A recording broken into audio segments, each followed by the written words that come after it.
Hello everyone, this is a video to explain some of the vocabulary which appears in English Vocabulary in Use Advanced, section 52. Let's talk about some expressions which we use when we talk about feeling unwell. If we say that we feel out of all sorts, it means that we feel a little unwell. For instance, Sarah unfortunately won't be joining us tonight. She's feeling a little out of sorts. And this could be translated as sentirse un poco mal, estar algo indispuesto. Then to feel under the weather, which is a very well-known expression. It's a well-known expression. And it means to feel unwell. And you can talk about feel under the weather either physically or emotionally. If we say you look a bit under the weather, and the other person replies, yes, I've been feeling under the weather for some time, it means that depending on the context, this person has been physically unwell or emotionally unwell. And we can translate this expression as no te ves bien, no ando bien.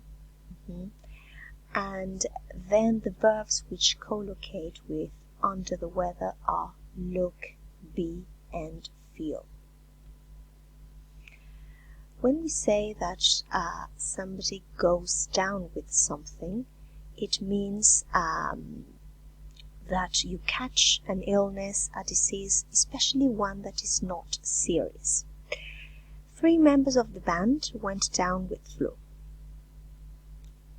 Colloquially, we would say cayó con gripe, se agarró, se contagió de, pescó. But now, when we say to come down with, we talk about ourselves, and so we also always say, I think I'm coming down with flu, with cold, etc. It means the same, but we use it with the pronoun I because we are talking about ourselves. Ache, hurt, and pain. These are 3 that we normally use with the translation dolor. An ache is a discomfort that continues for some time, which is usually associated with a specific part of the body, such as a headache, a stomachache, a toothache, an earache. For instance, when you do exercise, the next day your muscles will probably ache. An ache is normally not extremely strong, so we can try to ignore it. So we could say, al día siguiente probablemente los músculos duelen. And this is what I mean by dolor, doler. See that you can use ache with either as a verb or as a noun. And with pain, pain is usually stronger, more sudden, and more difficult to ignore. And you would feel pain when you cut yourself or hit yourself or your head on something. If you exercise or you injure yourself, you break a bone or tear a muscle, you would feel a sudden pain, un dolor. Normally we do not use pain as a verb. We usually find it as a noun, but it can also be a verb. Then you can check your dictionaries. Now hurt, we have to pay special attention because it is usually used as an adjective or verb and not a noun. We can't talk about a hurt. To describe an ache or a pain, you could say, my ankle hurts. I have a pain or ache in my ankle. And it means duele. This is the translation here, duele. It is also used to mean injure, and this is the big difference. Don't play with that knife. You could hurt yourself. Te puedes lastimar, te puedes herir. Because hurt is used when something else causes this effect. Call it, for example, a knife or some kind of weapon like a piece of paper. That is the reason why we translate it as herir or lastimarse because something else causes that pain or ache. It could be emotionally. You have hurt me. He was badly hurt in that car accident. You've hurt me. Like your words hurt me. What you said hurt me. Here we have another example of herido, herir. He was badly hurt in that car accident. So something else caused that pain. And that is the reason why hurt can be translates as herir, herido, lastimarse. All three, if you look up in the dictionary, all three can refer to emotional or physical pain. You can talk about a heartache. It took years to move past the pain of her divorce. I was extremely hurt that he didn't invite me to his wedding. That is upset, sad, and this is what I meant before by herido. So something that you did hurt me. Something external caused this pain.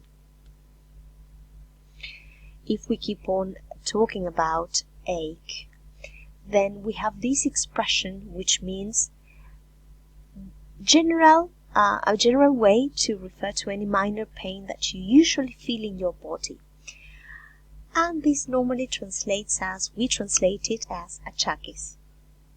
Cuts and bruises are minor injuries that can translate as cortes y hematomas, cortes y moretones, sting and throbbing. A sudden burning pain, that is sting.